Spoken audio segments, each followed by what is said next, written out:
Snacks আইটেমের সঙ্গে আমি সচরাচর এই সসটাই সার্ভ করে থাকি, কারণ আমার কাছে এই সসটা অনেক বেশি মজা লাগে। আর একদিন বানিয়ে সংরক্ষণ করে রেখে দিই মাসের পর মাস।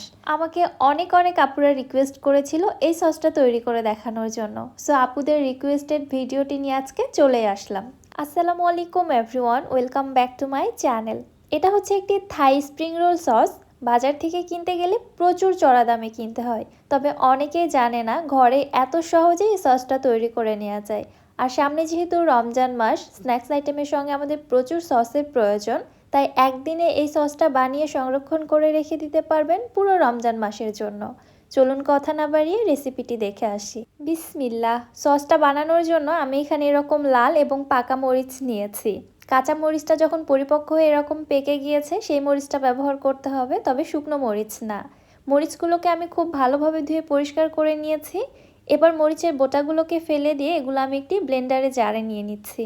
তবে যে পরিমাণে মরিচ আমি আপনাদের দেখিয়েছি অতগুলো লাগবে না, আমি ঠিক এই পরিমাণে মরিচ নিয়েছি। আপনারা আরও বেশি পরিমাণে সসটা তৈরি করে রেখে দিতে চাইলে মরিচের পরিমাণটা বাড়িয়ে নেবেন। এরপর এর মধ্যে দিয়ে দিচ্ছি হাফ কাপ পানি।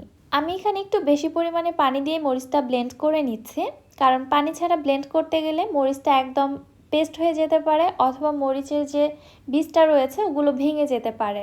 আমরা জাস্ট মরিচগুলোকে একটু ভেঙে নিব, এগুলোকে কোনোভাবে পেস্ট তৈরি করা যাবে না। মরিচের বীজগুলো যেন টোটালি আস্ত থাকে এবং উপরের খোসাটা শুধু ভেঙে যায়, এইভাবে ব্লেন্ড করে নিতে হবে। ব্লেন্ডারটা একটু চালিয়ে বারবার থেমে থেমে চেক করে নেবেন, তাহলেই করে নিতে পারবেন। এছাড়া আপনারা চাইলে শিলপাটাতেও মরিচগুলোকে থেতো করে নিতে পারেন। এগুলোকে এক সাইডে রেখে দিচ্ছি। এখানে আমি একটি কর্নফ্লাওয়ারের মিশ্রণ তৈরি করে নিয়ে নিচ্ছি 3 টেবিল চামচ কর্নফ্লাওয়ার, সাথে 3 থেকে 4 টেবিল চামচ পানি দিয়ে মিশ্রণটা তৈরি করে নিচ্ছি। কর্নফ্লাওয়ারের জন্য কোনো দলা না থাকে এই দিকটা খেয়াল রাখবেন। খুব ভালোভাবে মিশিয়ে নিয়ে এই মিশ্রণটাকেও আমি এক সাইডে রেখে দিচ্ছি।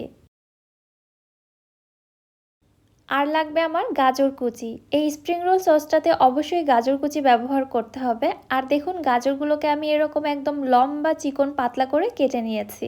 আপনারা একটু দেখলে বুঝতে পারবেন এগুলোকে কতটা চিকন এবং লম্বা করে কেটে নিয়েছি। গাজর ছাড়াও আপনারা সসটা তৈরি করে নিতে পারেন, তবে গাজর দিলে আমার কাছে টেস্টটা ভালো লাগে। এবার চুলায় একটি প্যানে ব্লেন্ড করে রাখা মরিচগুলোকে দিয়ে দিচ্ছি। এই মরিচগুলো কিন্তু অনেক পরিমাণে ঝাল, আপনারা আপনাদের টেস্ট অনুযায়ী কমিয়ে বাড়িয়ে দিবেন। সাথে দিয়ে দিচ্ছি 3 কাপ পানি। এবারে নেড়েচেড়ে কিছুক্ষণ জাল করে নিচ্ছি। কালারটা যখন কিছুটা চেঞ্জ হয়ে এসেছে তখন দিয়ে দিচ্ছি গাজর কুচি। আর দিয়ে দিচ্ছি একটি রসুনের কোয়া। রসুনের কোয়াটাকে আমি একদম মিহি চপ করে নিয়েছি। এবারে নেড়েচেড়ে জাল করে নিতে থাকবো গাজর, মরিচ এবং রসুন কুচিগুলো খুব ভালোভাবে সিদ্ধ হওয়া পর্যন্ত। এগুলোর যেন কোনো কাঁচা স্মেল না থাকে সেই পর্যন্ত জাল করে নিতে হবে। জাল করতে করতে এগুলোর কালার একদম চেঞ্জ হয়ে গেছে এবং সব কিছু কিন্তু খুব ভালোভাবে সিদ্ধ হয়ে গেছে। ঠিক এই পর্যায়ের মধ্যে দিয়ে দিচ্ছি 1 কাপ চিনি, সাথে আরও দিচ্ছি 1/4 টিস্পুন লবণ। আমি এখানে যে ঝালগুলো ব্যবহার করেছি ওগুলো অনেক বেশি ঝাল ছিল, যার কারণে এখানে আমি 1 কাপ চিনি ব্যবহার করেছি। আপনারা যে ঝালগুলো ব্যবহার করছেন বা করবেন ওগুলো অবশ্যই বুঝে নেবেন কেমন ঝাল রয়েছে, ওই অনুযায়ী এখানে চিনিটা ব্যবহার করবেন। চিনিটা দেওয়ার পরে চিনি যখন মেল্ট হয়ে যাবে তখন এরকম সসের কালারটা কিন্তু অনেকটাই স্বচ্ছ হয়ে আসবে। চিনিটা পুরোপুরিভাবে মেল্ট হয়ে আসার পর এর মধ্যে দিয়ে দিচ্ছি 1/3 কাপ হোয়াইট ভিনেগার। এখানে অবশ্যই ভিনেগারটা ব্যবহার করতে হবে যদি আপনারা সসগুলো সংরক্ষণ করে রেখে দিতে চান। এবং আমি যে কর্নফ্লাওয়ারের মিশ্রণটা তৈরি করে রেখেছিলাম, এই পর্যায়ে এসে কর্নফ্লাওয়ারের মিশ্রণটা অল্প অল্প করে এক হাতে ঢালতে থাকবো এবং অপর হাতে নাড়তে থাকবো। এছাড়া কর্নফ্লাওয়ারের মিশ্রণটা কিন্তু দলা বেঁধে যেতে পারে। মিশ্রণটা দেওয়ার প্রায় 2 থেকে 3 সেকেন্ডের মধ্যেই দেখতে পারবেন এই সসটা ঠিক হতে শুরু করেছে। আর অবশ্যই চেক করে নেবেন সসের থিকনেস যদি আপনাদের কাছে কম মনে হয় সেক্ষেত্রে এখানে আরও কর্নফ্লাওয়ার এবং পানির মিশ্রণ অ্যাড করে দিতে পারেন। আমার কাছে থিকনেসটা একদমই পারফেক্ট মনে হয়েছে। দেখতে পাচ্ছেন কত সুন্দর একটা কনসিস্টেন্সি। যেহেতু সসের মধ্যে কালারটা একটু লাইট রয়েছে, আমি আর একটু ডিপ করতে চাচ্ছি, এজন্য এর মধ্যে দিয়ে দিলাম 1 ফোঁটা অরেঞ্জ ফুড কালার। দিয়ে খুব ভালোভাবে মিশিয়ে নিলাম। আমার সস তৈরি টোটালি ডান। দেখতে পাচ্ছেন সসটা কতটা পারফেক্ট। যেমন পারফেক্ট একটি থিকনেস এসেছে, তেমনই কালার এসেছে, সেই সাথে অনেক বেশি গ্লসি। এই জন্য এই সসটা আমার কাছে দেখতেও অনেক বেশি সুন্দর লাগে এবং খেতেও মজা লাগে। সসটা চুলা থেকে নামিয়ে পুরোপুরিভাবে ঠান্ডা করে নিয়েছি। এবার এরকম একটি কাচের জারে ভরে সসটাকে আমি সংরক্ষণ করে রেখে দিব 1 থেকে 2 মাস পর্যন্ত। যেহেতু এখানে ভিনেগার ব্যবহার করা হয়েছে, সসটা নষ্ট হওয়ার কোনোই চান্স নেই।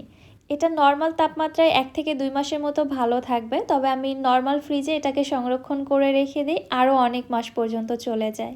আপনারা সসের টেক্সচারটা জাস্ট দেখুন, একদম বাজারের কেনা সসের থেকে কোনো অংশেই কম হয়নি। এটা দেখে কেউ বুঝতেই পারবে না এটা আপনি বাসায় তৈরি করেছেন। তবে টেস্টে সামান্য একটু হেরফের আছে, কারণ বাজারে কেনা সসগুলোতে কিন্তু অনেক পরিমাণে কেমিক্যাল ব্যবহার করা হয়, আর আমরা এটা যেহেতু বাসায় তৈরি করছি স্বাস্থ্যসম্মতভাবে, সো টেস্টটা খুব একটা বেশি ম্যাটার করে না। স্বাস্থ্যসম্মতভাবে তৈরি করা হচ্ছে, এটাই হচ্ছে বড় কথা। তবে যে কোনো স্ন্যাক্সের সঙ্গে খেতে আলহামদুলিল্লাহ অনেক বেশি মজা লাগে। আর এই সসটার প্রাইস বাজারে প্রচুর চড়া, সবাই কিন্তু এটা এফোর্ড করতে পারবে না। সো আমি রেসিপি তো আপনাদের সঙ্গে শেয়ার করেই দিলাম, ঘরেই তৈরি করে সংরক্ষণ করে রেখে দিন, তাহলে আপনাদের সস কেনার টেনশনটা চলে গেল। রমজান মাসে স্ন্যাক্সের সঙ্গে খাওয়ার জন্য আমাদের প্রচুর পরিমাণে সসের প্রয়োজন পড়ে, সো এখন থেকে আপনাদের আর সস বাজার থেকে কিনে খেতে হবে না। রেসিপিটা আপনাদের কাছে কেমন লাগলো অবশ্যই আমাকে কমেন্ট করে জানাবেন। আজকের মতো তাহলে বিদায় নিচ্ছি, আল্লাহ হাফেজ।